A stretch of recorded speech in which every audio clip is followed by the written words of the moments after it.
हाँ जी भाई। जय हिंद, नमस्कार। क्या हाल चाल, कैसे हैं आप सभी?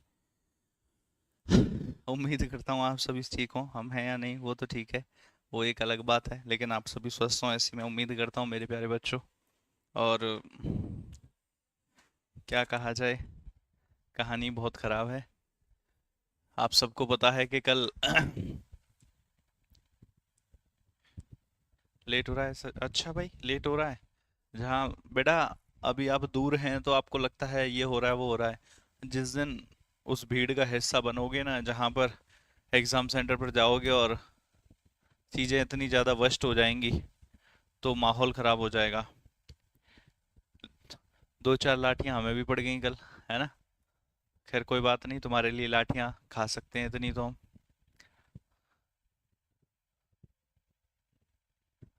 मेरे भाई एक्चुअली क्या है कि कल रात में मैं निकला था, और मतलब ये मान लीजिए ऑलमोस्ट मैं मॉर्निंग तक ही पहुंचा हूँ। और इसके बाद में आज जो भी प्रोसीजर होगा, तो जैसी भी ज़रूरत होगी तो मैं अभी शाम को हो सकता है कि निकल भी जाऊँ। तो जो भी प्रोसीजर होगा, जैसी भी ज़रूरत होगी, हम उस हिसाब से आपके चीज़ों को आगे बढ़ाएंगे, जहाँ जहाँ जैसे जैसे होगा। अभी मैं रात में निकला था वहाँ से, मतलब बहुत लेट निकला था वैसे तो, सुबह ऐसा कि मैं पहुंचा लगभग 4 बजे तक ही। और आज जो कुछ भी रहेगा उसके हिसाब से फिर देखेंगे, और जहाँ जैसी ज़रूरत पड़ेगी मेरे भाई पहुंचेंगे। बाकी आप सबने देखा होगा, एक कह रहा है सर 2 दिन से हिस्ट्री क्लास क्यों नहीं हो रही। मेरे भाई, यहाँ बच्चों की, टीचर्स की जान की बात आ रखी है और तुम क्लासेस की बात कर रहे हो। यहाँ थाने में पकड़ के डाल रखा है, तुम क्लासेस की बात कर रहे हो हैं। हमें इस समय पर पढ़ाना भी पड़ता है और लड़ना भी पड़ता है मेरे भाई। तो लड़ाई और पढ़ाई दोनों चीज़ें करनी पड़ रही हैं। तुम लोगों को हमने इसलिए नहीं बुलाया था पहले कि अभी अभी फिलहाल के वक्त पर तो थोड़ी सिचुएशन ठीक है। बाकी कल के हालात बहुत ख़राब थे भाई। कल के हालात तो पूछो मत, इतने ज़्यादा वर्स्ट थे, इतने ज़्यादा ख़राब थे।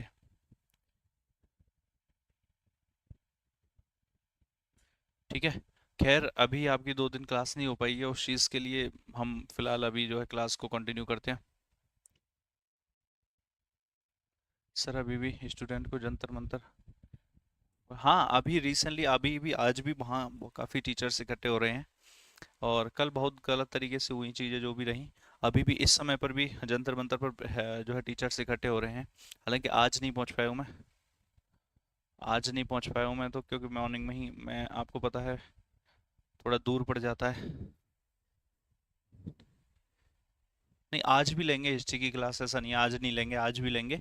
और उसके बाद शाम को जैसी चीज़ें रहेंगी तो शाम के बाद से फिर वैसे आगे बढ़ेंगे, ठीक है? तो एक बार हम एक काम करते हैं, क्वेश्चंस कर लें। आप लोगों को इसलिए नहीं बुलाया यार, जहाँ डंडे खाने की बात हो आपको आगे नहीं किया जा सकता है, सबसे आगे हम खड़े हैं। और जब सबसे आगे हम खड़े हुए हैं, आपके साथ आपके सारे टीचर्स खड़े हुए हैं, तो आप लोगों को हम पीछे रखेंगे। ऐसा नहीं है कि बस डंडे खाने के लिए आपको कर दिया जाए और वाहवाही के लिए हम आ जाएं, ऐसा बिल्कुल भी नहीं है। डंडे भी हम ही खाएंगे, और जहाँ पर स्टूडेंट्स के लिए जो भी बेहतर हो सके उस सबको करेंगे। भाई लाठियाँ तो वहाँ किसी को नहीं देखा गया, क्या मेल क्या फीमेल, वहाँ तो चीज़ें बहुत गड़बड़ रहीं। लाठियाँ ऑलमोस्ट सबको ही पड़ ली, ये मान लीजिए धक्का मुक्का, किसी को लाठी पड़ी तो किसी को धक्का मुक्का पड़ा, बस इतना सा है। जहाँ कैमरा था वहाँ धक्के थे, मैं बताता हूँ तुम्हें रियलिटी। जहाँ जहाँ कैमरा दिखाई दे रहा था वहाँ वहाँ धक्का चल रहा था, पकड़ करके उठा करके डाला जा रहा था, ये आपने देखा है। महिलाओं को मेल पुलिस वाले जो उठा उठा के रख रहे थे। और जहाँ पर कैमरा नहीं था, जहाँ चीज़ें थी, जैसे कि इनिशियली हमारे वाले जहाँ हम थे, गुरुद्वारे से जंतर मंतर रोड की तरफ में, तो वहाँ पर फोन भी तक छीन लिए गए थे। एक जगह जो है कि नहीं ये काम नहीं कर सकते, वीडियोस नहीं बनाने दिए गए। और ये मान लीजिए जो सिक्योरिटी, मतलब पता नहीं क्या ऑर्डर आ रखा था, गुरुद्वारे की जो सिक्योरिटी थी ना वहाँ पर, उनको सबको भी उसी में शामिल कर लिया गया। वहाँ से कॉल वॉल आ गई थी कि सबको बाहर निकालो। बहुत चीज़ें थी, मंदिर में थी नीतू मैम जैसे कि, तो उनको वहाँ से उठा करके, तो अलग अलग चीज़ें थी। अभी थोड़े से बहुत दिक्कत रही कल, तो पानी वानी की बहुत सारी चीज़ें रही, समस्या रही। टॉयलेट के लिए भी नहीं जाने दिया गया 5-6 घंटे तक। उसके बाद नजफगढ़ थाने में बंद जहाँ डाला गया वहाँ पर तो पंखे भी नहीं चले, मतलब उमस थी, इतने ज़्यादा लोग, और सोच रहे हो पंखे वंखे सब, विंडो सब बंद हो, तो चीज़ें ना, कोई कुछ पूछने वाला है ना खाने वाला। टॉयलेट तक के लिए दिक्कत हो गई थी। बहुत सारी चीज़ें रही भाई। खैर इन सब को छोड़िए, आपके लिए हम सब कुछ करेंगे। छोड़ा तो नहीं जा सकता, वो क्या करें, जैसा भी होगा देखेंगे कल। आज शाम को। ठीक है, अभी आप जो है क्लास कर लेते हैं और आगे बढ़ते हैं।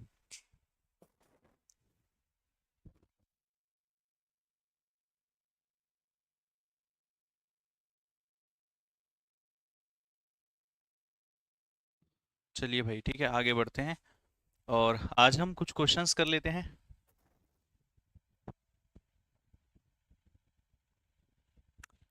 हाँ, आज हम क्वेश्चंस कर लेते हैं। लास्ट क्लास में हमने क्या पढ़ा था? हाँ, लास्ट क्लास में मेरे भाई हमने फंडामेंटल राइट्स को कंप्लीट कर लिया था, है ना?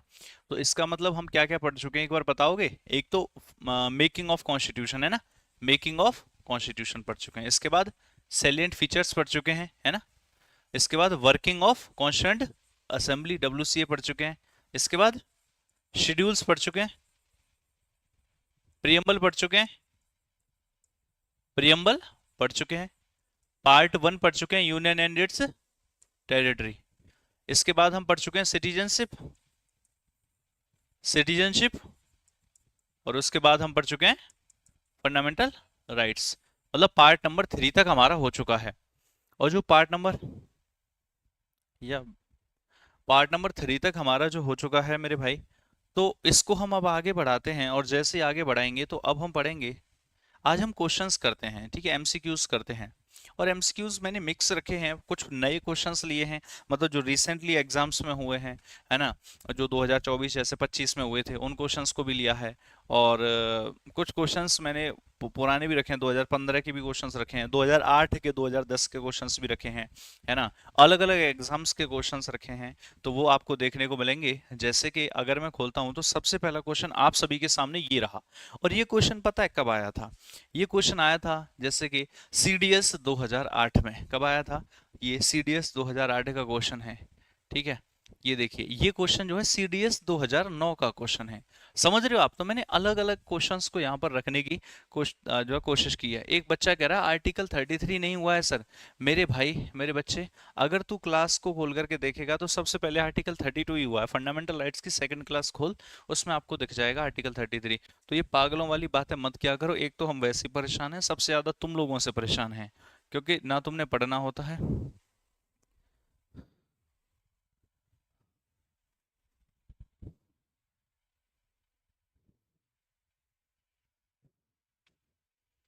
तो क्लास वगैरह पूरी ले लिया करो। आ जाओ, सबसे पहले देखो, आर्टिकल 26 से संबंधित है। अब 26 से संबंधित है, कहना क्या चाहता है? आर्टिकल 26 है क्या? मैंने बताया था आर्टिकल नंबर 25 से लेकर के जो 28 तक है वो किससे संबंधित है? वो रिलीजन से संबंधित है ना? आर्टिकल 25 से लेकर के जो 28 तक है वो रिलीजन से, यानी कि धर्म से संबंधित है। क्या क्या कहते हैं? 25 कहता है आप किसी भी धर्म को मान सकते हो, उससे संबंधित जो क्रियाकलाप हैं उनको कर सकते हो, उससे संबंधित जो भी अनुष्ठान है उनको कर सकते हो, और आपका जो है हाँ, उसको ओपनली डिक्लेयर कर सकते हो, और दूसरी चीजों को उसमें जोड़ सकते हो। नहीं, चल चल थोड़ी होगा। तो दूसरी चीजों को उसमें, मतलब दूसरे लोगों को उसमें जोड़ सकते हो, है ना, क्रियाकलाप वगैरह। तो ये 25 कहता है। इसके बाद जो आर्टिकल 26 है, दिमाग नहीं चल रहा है सर। जो 26 है वो कहता है कि आप रिलीजियस अफेयर्स को मेंटेन कर सकते हो। आप रिलीजियस यानी कि धार्मिक मामलों को मेंटेन कर सकते हो। और मेरे प्यारे बच्चों, आप जो है इसमें धार्मिक मामलों को मेंटेन कर सकते हो, और चल और अचल संपत्ति खरीद सकते हो। 27 कहता है कि कोई पर्टिकुलर धर्म के रखरखाव के लिए बाकी धर्मों पर टैक्स नहीं लगाया जाएगा, या कोई धर्म के ऊपर टैक्स नहीं होगा, रिलीजियस टैक्स नहीं लगाया जाएगा। और 28 कहता है कि किसी इंस्टीट्यूशन में पर्टिकुलर धर्म में शिक्षा नहीं दी जाएगी, हालांकि माइनॉरिटीज दे सकते हैं, वो उनको आर्टिकल 13 ने अधिकार दिया है। तो 26 में है चल और अचल संपत्ति से संबंधित है, और रिलीजियस अफेयर्स को मेंटेन करने से संबंधित है। इसमें लिखा है to establish and maintain institutions for the religious and charitable purpose. Yes और नो बताओ, सही होगा कि गलत होगा? तो 26 में है, बिल्कुल सही है, क्योंकि रिलीजियस अफेयर्स को मेंटेन कर सकते हो। और जो है, हाँ, ये चीज है। और इसके अलावा जो है to manage its own affairs in matters of religion, ये भी सही है। तो to manage its own affairs, to own and acquire movable and immovable property, ये भी सही है। क्या आप मूवेबल और इमूवेबल प्रॉपर्टी एक्वायर कर सकते हो मेरे प्यारे बच्चों? ठीक है ना, ये भी सही है। अब है select the correct answer using the codes given below. Only one, only three, one and three, one and two, या ये तो ऑल ऑफ द अबव हो गया कि नहीं हो गया? तो आंसर ऐसे निकालने की कोशिश करनी है आपको। पहले उनको पढ़ना है, बड़े ही प्यार से समझने की कोशिश करनी है, देन आंसर तो आपका निकल ही आएगा, ठीक है। जब आप पढ़ोगे, प्यार से समझोगे, तो आंसर तो आपका निकल ही आएगा।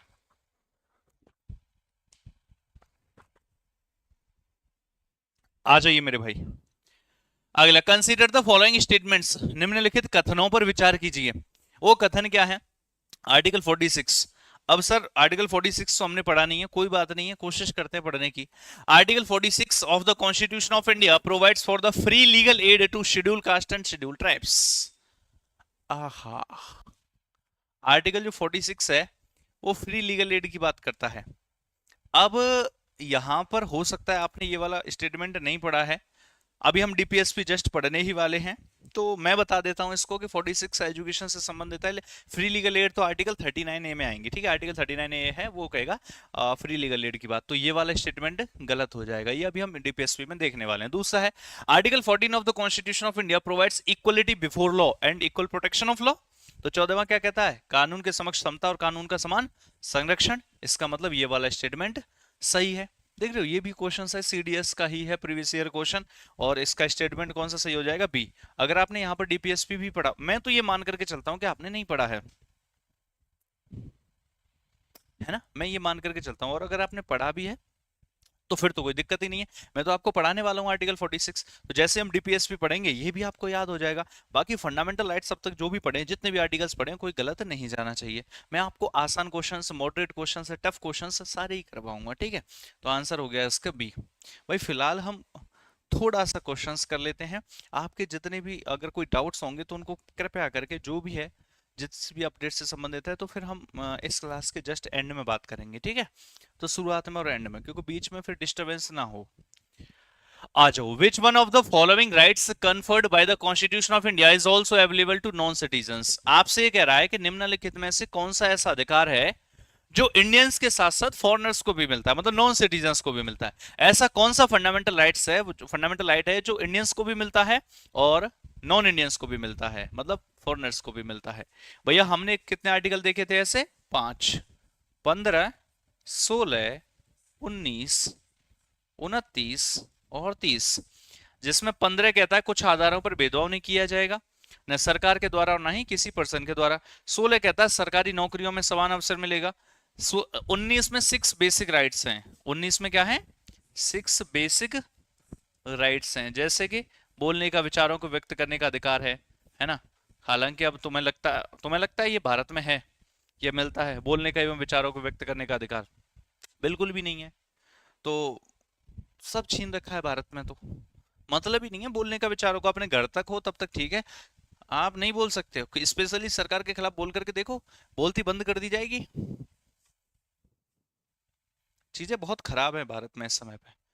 तो ये है बोलने के, विचारों को व्यक्त करने का अधिकार, इकट्ठा होने का अधिकार जो भारत में है ही नहीं, असेंबल होने का अधिकार है ना, संघ बनाने का अधिकार, कहीं पर भी भारत में घूमने का अधिकार, और इसके साथ साथ रहने का या प्रोफेशन का, वो सब जो है। 29 कहता है कि माइनॉरिटीज को अपने कल्चर को कंजर्व करने का अधिकार है, और 30 क्या कहता है? 30 कहता है कि माइनॉरिटीज लोग एजुकेशनल इंस्टीट्यूशंस बना सकते हैं जिसमें अपने धर्म में शिक्षा दे सकते हैं। बिल्कुल भाई, बिल्कुल देंगे। कौशल, कौशतोष।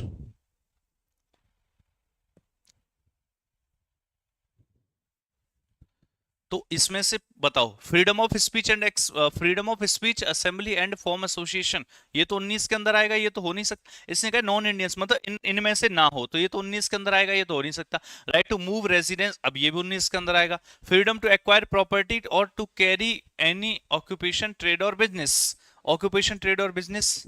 और राइट टू कॉन्स्टिट्यूशनल रेमेडीज, जो कॉन्स्टिट्यूशनल रेमेडीज है मेरे भाई, ये कौन सा राइट है? ये तो 32 है, ये तो 32 है। तो यहां पर चीज कैसे हो जाएंगी? ऐसे करके, ठीक है।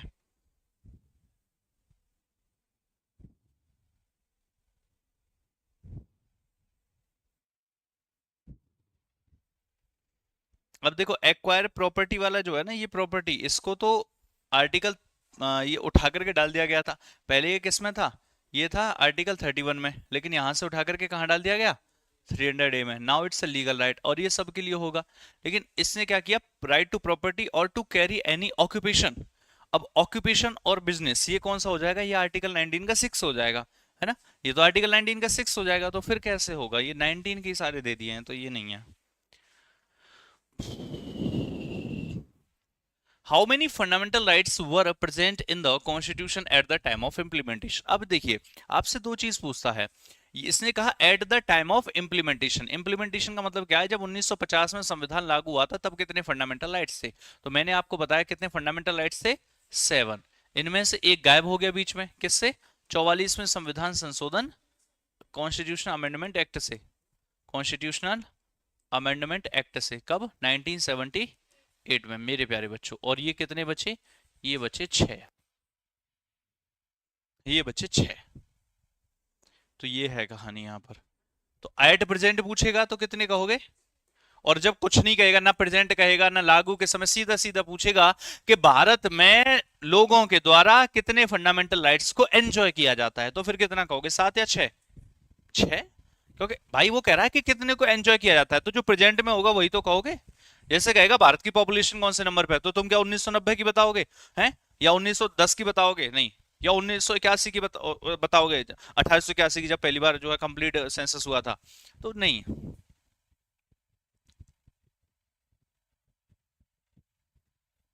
ना ना, वीडियोस अवेलेबल रहेंगी भाई, वीडियो क्यों डिलीट कर दिए जाएंगे? अवेलेबल रहेंगे, टेंशन ना लीजिए, ठीक है।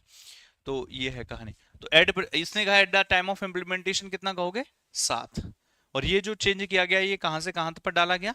ये 31 से उठा करके 300 ए में डाला गया। और कौन सा था ये? Right to property. ये जो प्रॉपर्टी का अधिकार था, ये राइट टू प्रॉपर्टी था, ये राइट टू प्रॉपर्टी था, जिसको यहां से हटाया गया। राइट टू प्रॉपर्टी था जिसको यहां से हटाया गया। हाँ। Next, which of the following article of Indian constitution deals with the right to equality before law. अब बताइए, इक्वलिटी बिफोर लॉ यानी समानता का अधिकार, तो ये तो सबसे पहला वाला ही है।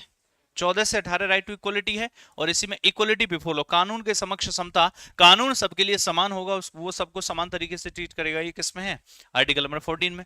13 में क्या है? एक प्रकार से जुडिशियल रिव्यू कह लीजिए, या ऐसा कोई भी कानून है ना, laws that are inconsistent with fundamental rights, ऐसा कोई भी कानून जो फंडामेंटल राइट्स का उल्लंघन करेगा वो नल एंड void हो जाएगा। सुप्रीम कोर्ट या हाई कोर्ट कर सकता है। आर्टिकल 15 क्या कहता है? कुछ आधारों पर भेदभाव, रेस, रिलीजन, कास्ट, जेंडर और प्लेस ऑफ बर्थ, इन आधारों पर भेदभाव को रोकता है। आर्टिकल 16 क्या करता है? समान सरकारी नौकरियों में लोक नियोजन के अवसर की समता, तो सरकारी नौकरियों में समान अवसर मिलेगा।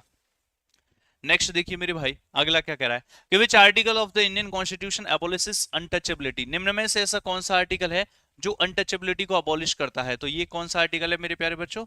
Article number 17। तो अनुच्छेद नंबर जो 17 है, ये अनटचेबिलिटी को अबॉलिश करता है मेरे भाई। समझ गए बात को? बहुत बढ़िया। अगला देखो, which part of Indian constitution is known as Magna Carta. निम्न में से ऐसा कौन सा पार्ट है जिसको मेगना कार्टा कहा जाता है? कौन सा कहा जाता है भाई?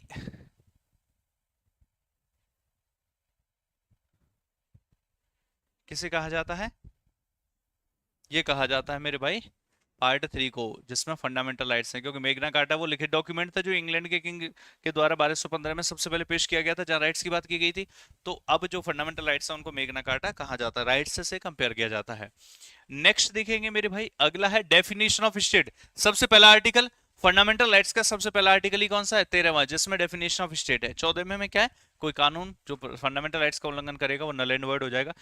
13 में, 14 में क्या है? समानता का अधिकार, और 15 में कुछ आधारों पर भेदभाव का निषेध। विच article of the constitution of India can fundamental rights of the members of the armed forces can be. बताओ भाई, आपसे ये कहना चाहता है, क्या कहना चाहता है? आपसे ये कहना चाहता है कि वो कौन सा फंडामेंटल राइट है, आपसे ये कहना चाहता है कि वो कौन सा फंडामेंटल राइट है जो स्पेशली आर्म्ड फोर्सेस हो गई, जैसे इंटेलिजेंस एजेंसीज हो गई, पुलिस फोर्सेस हो गई, इनके फंडामेंटल राइट्स को रेस्ट्रिक्ट करने की पावर पार्लियामेंट को देता है।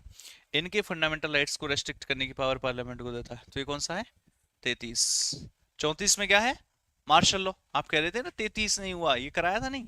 तो 33, 34 में मार्शल लॉ, और 35 में क्या है कि पार्लियामेंट फंडामेंटल राइट्स को लागू करने के लिए कानून बना सकती है। और इसमें क्या है? 19 में 6 बेसिक राइट्स। आर्टिकल 21 में क्या है? Right to life and personal liberty. याद आ रहा है कुछ? इसमें राइट टू प्राइवेसी भी है, पर्सनल लिबर्टी, जिसके अंदर राइट टू प्राइवेसी भी है, ठीक है। और 25 क्या है? धर्म से संबंधित। 25 क्या है? धर्म से संबंधित है 25 वाला, तो ये भी आपको देखने को मिलेगा।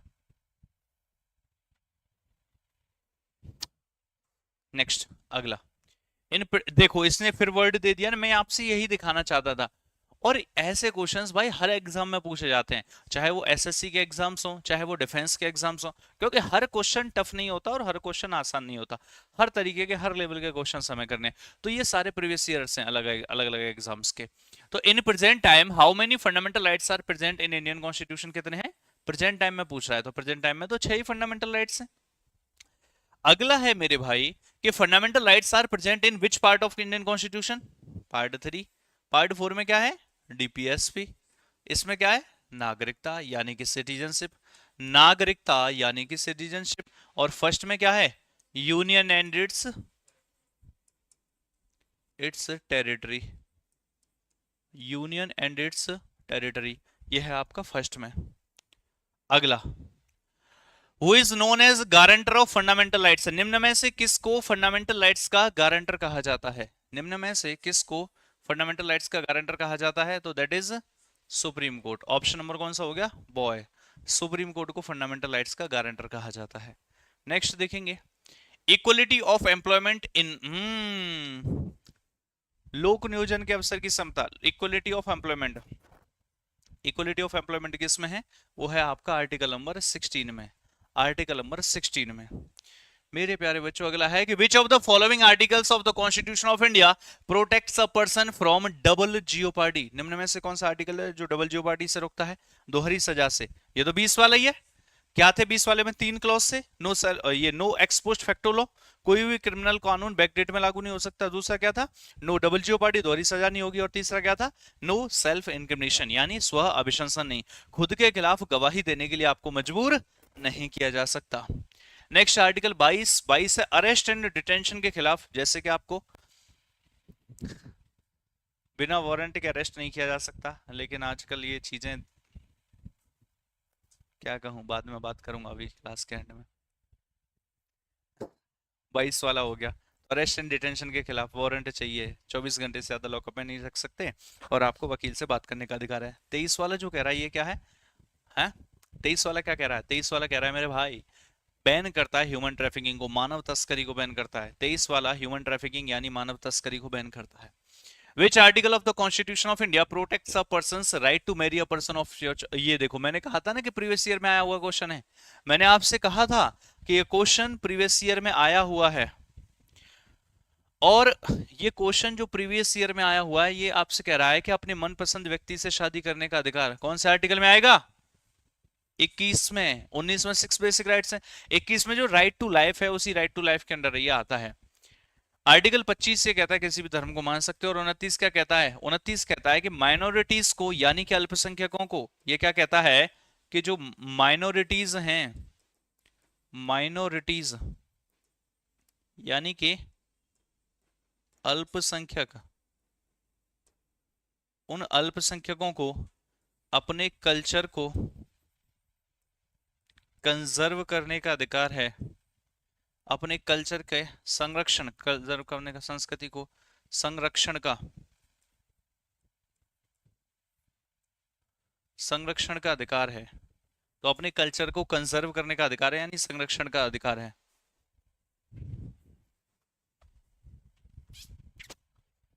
अगला, which constitutional amendment deleted the right to property from the list, ये देखो ये पूछा है ना, तो 44वां संविधान संशोधन अधिनियम कब हुआ था, 1978 में। और इसको कहां से, आर्टिकल नंबर 31 से उठा करके कहां डाल दिया गया, टू 300 ए में। ये आप सब लोग समझते हो हैं, क्या क्या नहीं है, हाँ तो वह बेवकूफ आदमी। विच one of the following is the guardian of fundamental right, बताओ भाई गार्जियन किसको कहा जाता है, सुप्रीम कोर्ट को या जुडिशरी होगा ऑप्शन, या तो यहाँ सुप्रीम कोर्ट होगा ऑप्शन या फिर जुडिशरी, क्योंकि supreme court is a part of judiciary. District court, high court, मतलब जितना भी कोर्ट्स हैं वो सब जुडिशरी का हिस्सा है, और सुप्रीम कोर्ट भी जुडिशरी का पार्ट है। तो या तो लिखा होगा यहाँ पे supreme court is the guarantor of fundamental rights, या फिर क्या कहेंगे जुडिशरी। और अगर सुप्रीम कोर्ट, हाई कोर्ट वगैरह दे रखे तो आप क्या कहोगे, सुप्रीम कोर्ट। अगला देखिए, how many fundamental rights are, ये अब देखो ना, तो पिछले वाले में सबसे पहले वाले में क्या पूछा था कि at the time of implementation 7, इससे पहले वाले में क्या पूछा था कि एट प्रेजेंट टाइम, और इसमें क्या है कुछ भी नहीं दिया, और जब कुछ भी नहीं दिया तो हम आज के हिसाब से कहेंगे, और आज के हिसाब से कितने हैं 6। Next, which provision of fundamental right is directly related to the exploitation of children, बच्चों के शोषण से संबंधित है, बच्चों के शोषण से संबंधित है, बताइए जरा। आर्टिकल 17, आर्टिकल 19, आर्टिकल 23 या फिर आर्टिकल 24? बच्चों के शोषण से संबंधित कौन सा है?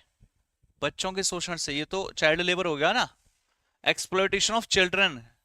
चाइल्ड लेबर याद आ रहा है नहीं आ रहा है? तो चाइल्ड लेबर को कौन बैन करता है? तो चाइल्ड लेबर को बैन करता है 24।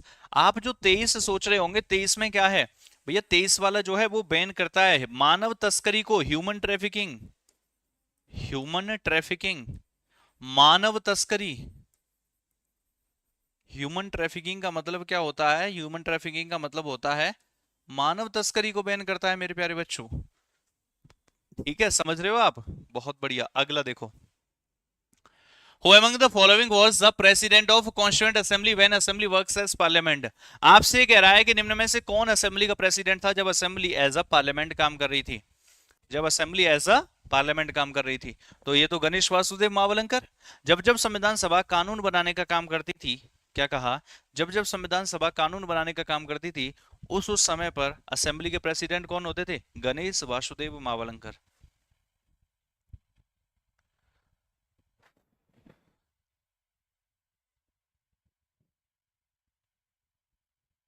नेक्स्ट, अगला बताओ। The constituent assembly was set up under the cabinet mission plan. Constituent assembly किसके अंडर सेटअप हुई थी? Cabinet mission plan. नेक्स्ट है आपका, how many freedoms are guaranteed by the article 19? Article 19 में कितने फ्रीडम है? 6। सर कुछ याद नहीं आ रहा है तो मेरे भाई उसको रिवीजन करना चाहिए था ना आपको। अगर आप रिवीजन प्रॉपरली करते तो फिर सब कुछ याद आ जाता। तो अगर कुछ याद नहीं आ रहा है तो आपको रिवीजन करना चाहिए था मेरे भाई, ऐसा क्यों करते हो?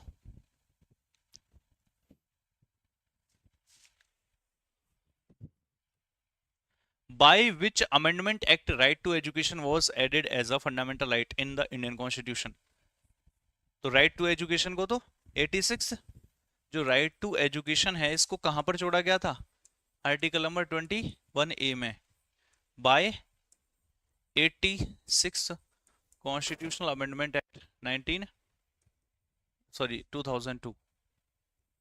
लेकिन मेरे भाई अब क्या ही बात करें हम एजुकेशन की, और क्या ही बात करें हम सिस्टम की, क्या ही बात करें। आंखों के सामने दिख रहा है सब मुझे तो। हाँ, आपने अगर ढंग से क्लास प्रॉपरली ली है तो वो सिनेरियो आपको याद आ जा रहा होगा। लेकिन मेरे भाई क्या ही बात करें एजुकेशन की, जहाँ एजुकेशन देने वाले शिक्षकों के साथ ही ऐसा किया जाए, है ना? और मेरे भाई पता है क्या है, ये जो हुआ है ना, इसमें जो सरकार ने करवा, आपको पता है इसे तानाशाही कहेंगे और क्या कहेंगे। तुम्हें लगता है कि किसी को पता नहीं था इस सब के बारे में? सबको पता था यार, लेकिन फिर भी कोई खड़ा नहीं हुआ, कोई किसी के मुंह से ये तक नहीं निकला कि चलो ठीक है इसमें काम करेंगे। और हम क्यों कहें सिर्फ रूलिंग पार्टी को, वो तो कर ही रही है, वो तो तानाशाह है ही। ये अपोजिशन वाले कम मान रहे हो तुम इनको? हैं कोई भी एक भी अपोजिशन वाला आया कि मैं साथ में खड़ा हूं? तुम्हें क्या लगता है? राहुल गांधी जो सपना देखते हैं कि मुझे प्रधानमंत्री बनना चाहिए, है ना, उनका सपना क्या है कि मुझे प्रधानमंत्री बना दिया जाए। उन्हें नहीं लगता कि एक ट्वीट कर दिया उस दिन ठीक है, उन्हें नहीं आना चाहिए था क्या? कल उन्हें इस बात का मतलब बच्चों के साथ नहीं खड़ा होना चाहिए था क्या? सपोर्ट नहीं करना चाहिए था? जिस तरीके से ये बर्बरता हुई, क्या उसका सपोर्ट मतलब बच्चों के साथ, टीचर्स के साथ उन्हें नहीं खड़ा होना चाहिए था? विपक्ष की औकात नहीं बची है इस समय पर कुछ भी, कुछ भी, और ना वो अपनी औकात बढ़ाना चाहते हैं। मैं वही कह रहा हूँ, सिर्फ हम रूलिंग पार्टी को तो कहें, वो तो खैर तानाशाही चल रही है इस समय पर, ये मान लीजिए आप, आज नहीं कल मान लीजिए, कल नहीं मानोगे, 2 साल 4 साल 6 साल में मानोगे कि ये चल रही है सिर्फ एंड सिर्फ तानाशाही। लेकिन हम सिर्फ उनको ही नहीं कह सकते, विपक्ष कम नहीं है, वो भी सब एक ही थाली के चट्टे बट्टे हैं। कोई नहीं आया, एक आदमी तक नहीं आया, और आपने देखा होगा ना, किसी ने ये तक आना तो छोड़िए, किसी ने एक मैसेज तक ये नहीं दिया कि ठीक है भाई बच्चों के साथ ये नहीं होना चाहिए और हमें इसकी आवाज उठानी चाहिए। हमें वहां से क्यों रोका गया? हमें डीओपीटी के ऑफिस के बाहर नहीं जाने दिया गया, पता है तुम्हें? जब वहां से हम चले थे ना जो है डीओपीटी के ऑफिस की तरफ, तो वहां से मना कर दिया कि नहीं चल जा सकते, यहाँ तो सेशन चल रहा है, सचिवालय भी पास में है।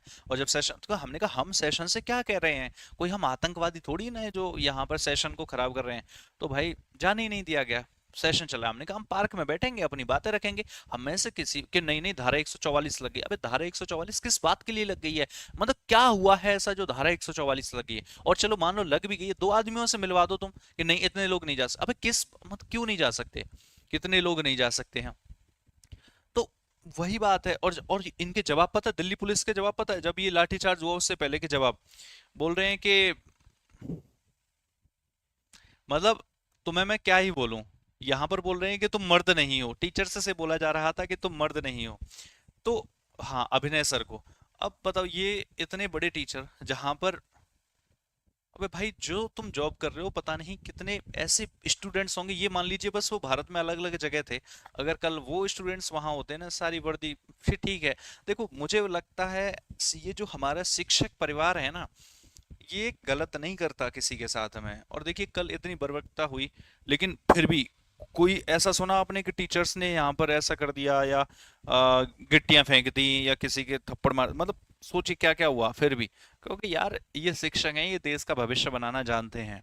ये आराम से अपनी बातें रखने गए थे और उनके साथ ये सलूकी, ये तानाशाही है। हम यहाँ बात कर रहे हैं शिक्षा की, हम बात कर रहे हैं यहाँ पर आर्टिकल 19 में अपनी बातों को रखने का अधिकार है।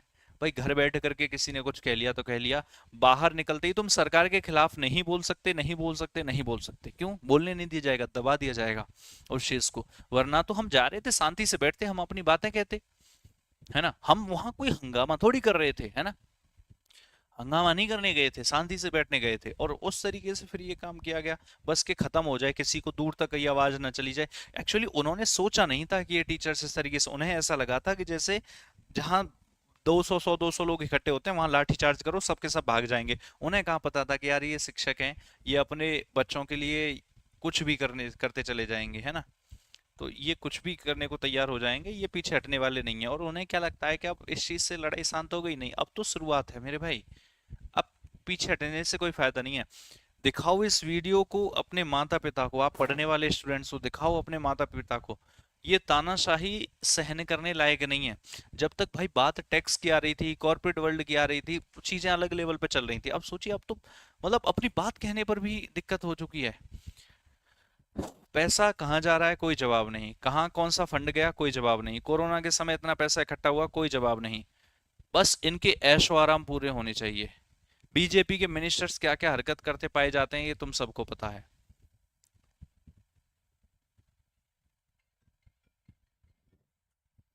हाँ, ये मर्द नहीं है वो मर्दानगी कहाँ गई, ये सारी बातें जो है पता चलती हैं। तो आज ये सारी चीजें बहुत अलग लग रही हैं। और मैं बस ये कहना चाहता हूँ मेरे भाई आप सबसे, कि यहाँ पर बात सिर्फ एक की नहीं है, सबके सब है। मतलब उन लोगों को मैं ये कह रहा हूँ कि जो दिल्ली पुलिस वाले लोग थे, अगर उनको ऑर्डर आया भी था कि ऐसा करना है तो आराम से भी किया जा सकता था। मतलब बिना फीमेल के महिलाओं को उठा उठा करके बस में डाल देना, ये कहाँ की, ये थी तुम्हारी मर्दानगी है? ये थी मर्दानगी कि बिना देखे तुम जो है लाठी चार्ज कर दो? एक फीमेल टीचर थी, उनका नाखून हट गया यहाँ से पूरा, बताओ। ये थी तुम्हारी मर्दानगी? पैर मुड़ गया किसी का, किसी का हाथ टूट गया, ये थी मर्दानगी? और जब तक ढील देते जाओगे तब तक ये चीजें चलेंगी। और मैं यहाँ खुले मन से कहता हूँ, ये सारी चीजें सब बीजेपी करवा रही है। ये आप इसको ऐसा टैग देना चाहो ना, आप बिल्कुल दे सकते हो कि गुंडों की पार्टी। क्यों? ये कल के बाद देखो, कल तक हम क्या कहते थे? कल तक हम कहते थे कि चीजें ठीक है, देखो सब है, ऊपर नीचे होता है थोड़ा, कोई ऐसा है, चीजें ठीक है, वहां तक नहीं पहुंचती होंगी। लेकिन नहीं, अब बात बहुत आगे बढ़ चुकी है। मोदी जी को बस पूरी दुनिया के हर एक कंट्री को घूमना है, बढ़िया कपड़े पहनने हैं, दाढ़ी एकदम समय पर चाहिए, खाना पीना चाहिए, फोटो खिंचाना चाहिए। अलग अलग कितने पोज दिए थे, मैंने बताया ना अहमदाबाद वो जो हुआ प्लेन क्रैश, कम से कम 500 पोज दिए थे। बॉलीवुड की हर एक अभिनेत्री अभिनेत्री अभिनेता सबको फेल कर दिया उन्होंने। थोड़ी देर में हॉलीवुड, थोड़ी देर में हॉलीवुड को भी फेल कर देंगे, पोज देंगे, वो अलग अलग पोज देते हैं। तो उन्हें फिल्म का डायरेक्टर व एक्टर होना चाहिए, उन्हें फिल्म बनानी चाहिए, कहाँ वो सरकार में आ गए हैं? बस बातें बड़ी बड़ी कर लो, यूथ का नाम लेकर के वोट ले लो, और उसी यूथ को जो है गला घोट करके मार दो।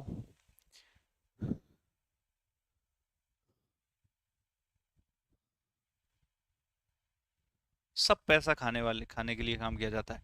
न पढ़ा लिखा हूं, न पढ़ने लिखने दूंगा, और न पढ़ाने दूंगा। कहते हैं ना, न पढ़ा हूं, न पढ़ने दूंगा, न पढ़ाने दूंगा। मोदी जी को ये टैगलाइन बना देनी चाहिए अपना। न पढ़ा हूं, न पढ़ने दूंगा, न पढ़ाने दूंगा। तो यही सब है, सबकी मिली भगत है भाई, मिली भगत है। एसएससी के सोचिए डायरेक्टर की बात ये आ रही है कि क्वेश्चंस अगर रिपीट हो रहे हैं तो इसमें तो अच्छा है, बच्चा सोचेगा कि ये क्वेश्चन आज आ गया है, अभी अगले दिन तो आएगा नहीं, तो ये सरप्राइज हो जाएगा। हमारा क्वेश्चन वर्जिन क्वेश्चन है, हमारा क्वेश्चन अनटच्ड क्वेश्चन है। हम एसएससी के चेयरमैन को भी क्वेश्चन नहीं दिखाते, क्योंकि अगर उन्होंने देख लिया तो फिर वो लीक होने के चांसेस हैं। हम तो बस डायरेक्ट एआई क्वेश्चन बनाता है और उसको दे देते हैं। तुम्हें एआई यूज करना नहीं आता है फिर।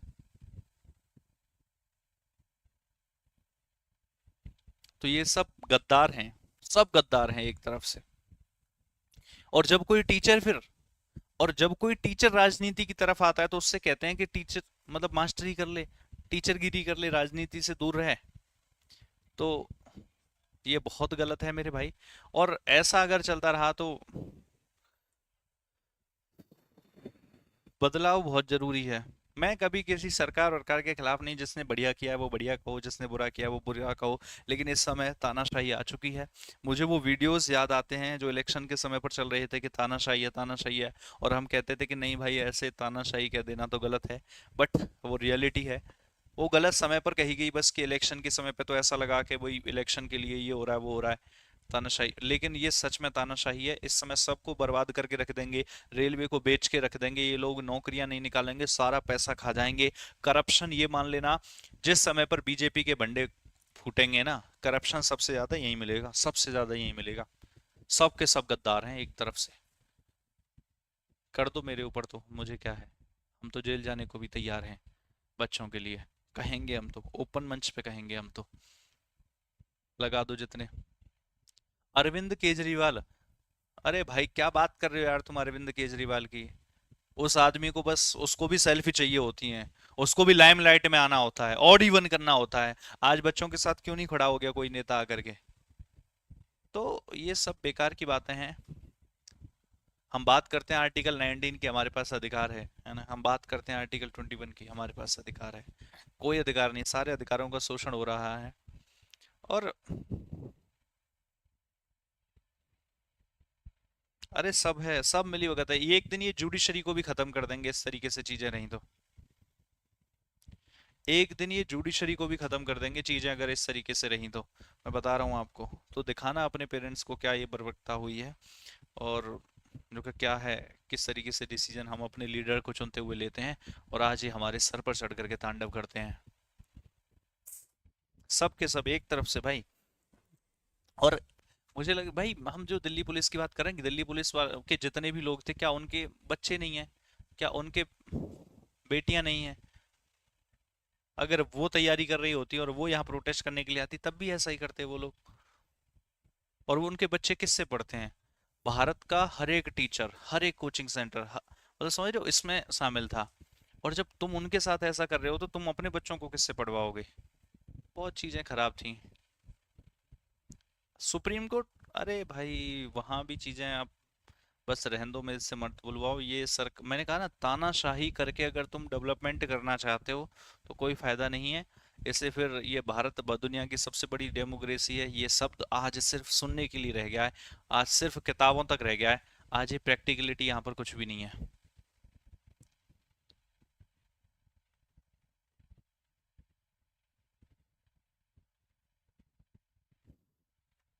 बस अब देखिए आज की चीजें कैसे रहेंगी, उसके बाद हम जो भी डिसीजन होगा वो लेंगे, और जो होगा वो सब साथ मिलकर के करेंगे। आज अभी लगभग 3-4 बजे के आसपास देखते हैं चीजें कैसे होती हैं, ठीक है? तो आप परेशान ना होना, 1-2 दिन अगर आपकी क्लास नहीं भी हुई, और सारी टीचर्स की, ऐसा नहीं कि सिर्फ मेरी, सारी टीचर्स की अगर एक आधा दिन क्लास नहीं हुई, तो आपको परेशान होने की जरूरत नहीं है। और ये टीचर्स को नौकरी नहीं चाहिए थी, ये अपने लिए नौकरी मांगने नहीं गए थे, बच्चों के हक की बात करने गए थे। ये उस गरीब माँ बाप के बच्चों की हक की बात। भाई जो अमीर है उसको क्या जरूरत है नौकरी की? जो बिजनेसमैन है उसको क्या जरूरत है नौकरी की? जिसके पास पैसा है उसको नौकरी की जरूरत नहीं है। नौकरी, सरकारी नौकरी की तैयारी वो कर रहा है जो कहीं ना कहीं फैमिली बैकग्राउंड, किसानों के बच्चे, या जिसकी आय बहुत कम है, जिनके पास दूसरे ऑप्शंस नहीं है, सरकारी जॉब नौकरी की तैयारी कर रहे हैं, हम उन सभी माता पिताओं को, हम उन सभी फैमिलीज के फ्यूचर की बात कर रहे थे, हम उनके बच्चों की, क्योंकि एक बच्चे की जब सरकारी नौकरी लगती है उसके पूरे परिवार का भविष्य सुधर जाता है। तो हम उन सभी परिवारों के भविष्य की बात कर रहे थे, हम अपने लिए कुछ नहीं लेने गए थे मेरे भाई। हमें अपने लिए ऐसा नहीं था कि नौकरी चाहिए थी। तो वहां जाकर के जो भी चीजें हुई, खैर आ जाइए। विच of the following articles of Indian constitution guarantees freedom of press? Press की स्वतंत्रता। कल भाई सब हमारे फोन छीने गए थे, मेरा फोन खुद गिर करके टूट गया एक।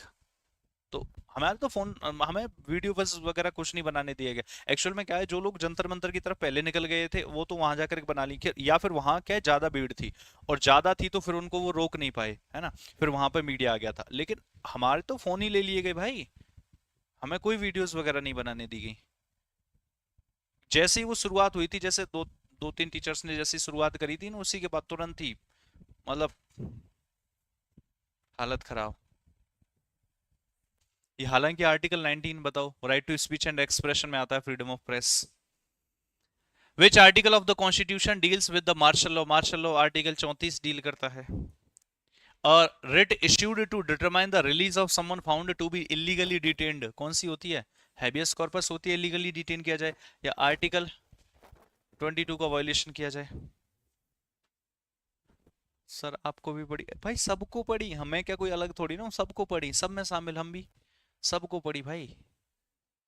मैंने कहा ना, जहां कैमरा था वहां की चीजें, वहां धक्का चल रहा था, तो जहां कैमरा नहीं था वहां लाठी चार्ज ही चल रहा था सीधा। जहां कैमरा था वहीं वो लोग थोड़ा सा रुके, जहां कैमरा नहीं था वहां के हालात पूछो मत। मैंने कहा ना, ये सब जो हालात मैं बता रहा हूँ, कहीं नाखून टूट गया, कहीं मतलब बहुत बुरी कंडीशन थी, उठा करके डाल दिया गया। चोर चोर हैं, इसको गलत नहीं कह सकते, गलत को गलत नहीं कहने देंगे ये लोग, गलत को गलत नहीं कहने देंगे।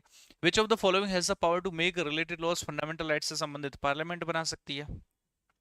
Under which article high court issue writs? High court कौन से आर्टिकल के तहत रिट इशू करता है? 226 के। 32 के तहत कौन करता है? Supreme court. और 226 के तहत कौन करता है? High court. Which of among the following has the power to regulate citizenship? NDA में पूछा हुआ क्वेश्चन है, पार्लियामेंट करती है सिटीजनशिप को रेगुलेट, पार्ट नंबर 2 में है। नेक्स्ट बताइए 30वां, which of the following is a human right as well as fundamental right under the constitution of India? जो कि एक ह्यूमन राइट भी है, मानव अधिकार भी है, और जो है फंडामेंटल राइट भी है। लेकिन तुम्हें लगता है कि ये लेने देंगे भाई? ऐसा पढ़ने का, जब हम मान लीजिए इतनी तैयारी कर रहे हैं, मेहनत कर रहे हैं, सालों से इतनी चीजें कर रहे हैं, है ना, सालों सालों लग जाती है। मैंने कहा ना, अपनी जवानी कुर्बान करनी पड़ती है, उसके बाद जब एग्जाम सेंटर पर जाते हैं तो ये हाल है, क्या फायदा है? तो राइट टू एजुकेशन है आर्टिकल 21 में। विच of the following statement is और आर करेक्ट? बताइए, एनडीए का प्रीवियस ईयर क्वेश्चन है। In India, the constitutional remedies under Article 32 is available only in case of fundamental rights, not in case of the right followed some other provisions in the constitution. अच्छा, both supreme court and high court. देखिए, supreme court जो है वो article fundamental rights के violation के लिए ही writ issue कर सकता है, और जो हाई कोर्ट है वो fundamental rights as well as legal rights दोनों के लिए रिट इशू कर सकता है। इसका मतलब है, रिट इशू करने के मामले में हाई कोर्ट की पावर थोड़ी सी मतलब वाइड होती है, ठीक है। हालांकि सुप्रीम कोर्ट हाई कोर्ट को रिट इशू कर सकता है, हाई कोर्ट सुप्रीम कोर्ट को नहीं कर सकता। लेकिन यहाँ पर क्या है कि हाई कोर्ट लीगल राइट्स में भी, यहाँ पर क्या है, इसके पास थोड़ी सी वाइड पावर है रिट इशू करने के मामले में। Issue writs of habeas corpus, mandamus, prohibition, statutory and quo warrant हो, only for the purpose of enforcement of fundamental right. बिल्कुल सही है कि यहाँ पर सुप्रीम कोर्ट और हाई कोर्ट फंडामेंटल राइट्स के लिए तो दोनों ही कर सकते हैं, लेकिन अगर बात करी जाए लीगल राइट्स की तो वहां पर सिर्फ एंड सिर्फ हाई कोर्ट ही कर सकता है। आई बात समझ में कि नहीं आई? आंसर बताओ, आंसर बताओ क्या होगा फिर, कौन सा सही होगा? दोनों ही सही होंगे, क्योंकि 32 के तहत सुप्रीम कोर्ट कर सकता है सिर्फ फंडामेंटल राइट के लिए, और 226 के तहत हाई कोर्ट कर सकता है फंडामेंटल राइट्स प्लस ह्यूमन ये लीगल राइट्स दोनों के लिए। सर कल क्या हुआ दिल्ली में? भाई मैं सारी कहानी बता चुका हूँ, सुबह करंट अफेयर वाली क्लास में बता चुका हूँ, अभी भी बता चुका हूँ, बीच में से देख लेना जो जो कुछ भी हुआ। तो फिलहाल पूछो मत बस कल से क्या है। Which of the following statements regarding the writ of certificate? Certificate का मतलब होता है means to be certified, certify करने के लिए। In case of review there shall be a court, tribunal and officer having the legal authority to determine the question of deciding fundamental right with duty और act judicial. अबे supreme court और high court करते हैं, ये कहां तुम tribunal की बात करें। Rate of certificate is available during the tendency of proceeding before subordinate court. अधीनस्थ न्यायालय के समक्ष कार्यवाही की प्रत्यावर्त के दौरान प्रमाणित रेट उपलब्ध होती है। हाँ ठीक है, नीचे वाला जो कोर्ट होता है, तो ये वाला सही है ओनली बी। सबऑर्डिनेट कोड के लिए तो इशू होगी, ऊपर वाला जो कोड करेगा अपर कोड लोअर कोड के लिए करता है ना।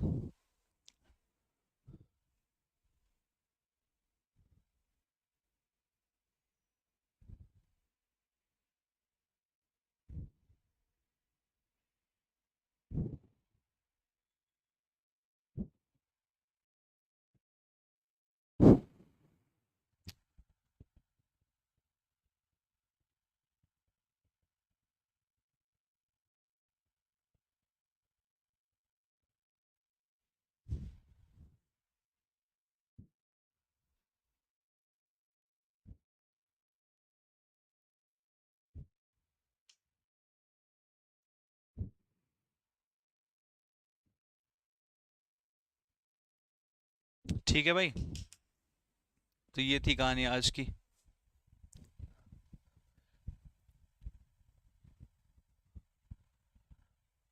करंट की क्लास जो है वो करियरविल एसएससी पर हुई थी, और बाकी इसकी वीडियोस कल मैं जब वहां से निकला था तो मैंने यश रावत जीएस पर भी डाली थी, ठीक है। तो जब वहां से निकले थे, क्योंकि तब तक तो हमारा तो फोन ही हमने यूज नहीं किया जहां पर हम थे, यश रावत जीएस पर यहाँ पर भी डाली हुई है, ठीक है, तो वहां से भी देख सकते हो। सर आपको तो बहुत बुरा लग रहा होगा ये पढ़ाते हुए कि संविधान में क्या क्या है। भाई वही मैं कह रहा हूँ कि हम लोग पॉलिटी पढ़ते हैं, हम लोग अपने अधिकारों के बारे में पढ़ते हैं। हमारा टॉपिक फंडामेंटल राइट्स चल रहा था, और कल हमारे ही फंडामेंटल राइट्स का शोषण हो रहा था। सोचिए, जिस टॉपिक को आज हम यहाँ पर पढ़ रहे हैं, कल हमारे इन्हीं फंडामेंटल राइट्स का शोषण हो रहा था। तो चीज़ें बहुत ख़राब हैं। हम आपको पढ़ाते थे कि ऐसे ये अधिकार हैं, ये अधिकार हैं, और हमारे साथ ही ये सब काम हो रहा है। पूरे सभी टीचर्स के साथ में जो अलग अलग जगह से आए हुए थे। तो ऐसा नहीं होना चाहिए था। चलिए भाई, बाकी आप यहाँ पर भी जाएंगे तो इसको भी फॉलो कर लीजिए। यहाँ पर भी मैं जस्ट एक, अभी 2 दिन तो, 2-3 दिन तो नहीं, लेकिन जैसे ही ये प्रोटेस्ट वाली चीज़ें सही होती हैं, उसके बाद मैं यहाँ पर जीएस की एक ऐसी सीरीज शुरू करूँगा मेरे भाई, जो आप सबके लिए बहुत ज़्यादा बेनिफिशियल होगी, जो बहुत ही कम समय में होगी और बहुत ज़्यादा बेनिफिशियल होगी। वो मैं यहाँ पर शुरू करूँगा। लेकिन अभी इस प्रोटेस्ट के होने के बाद में तो पहले इसको, जो भी रिजल्ट होगा, हम हर तरीके से पूरा अपना सपोर्ट करेंगे, और इसके बाद में हम जो है फिर बात करेंगे, ठीक है। यहाँ शुरू करेंगे तो यहाँ भी जुड़ जाना, बाद में बार बार ना बताना पड़े। चलिए आज की कहानी यहीं तक रखते हैं। आज की आपकी क्लास होगी, बाकी कल का पता नहीं, फिर देखते हैं जो भी होगा। हो सकता है कि शाम को शायद मुझे दिल्ली जाना पड़ेगा, आज भी हम सब टीचर्स आज डिसाइड करेंगे फिर से क्या करना है। तो भाई राम राम सभी को, मिलते हैं आपसे जैसा भी पॉसिबल हो। कल सुबह की अगर करंट की क्लास होगी तो हो सकता है मैं दिल्ली से ही लूँगा, ठीक है। तो ठीक है भाई, राम राम।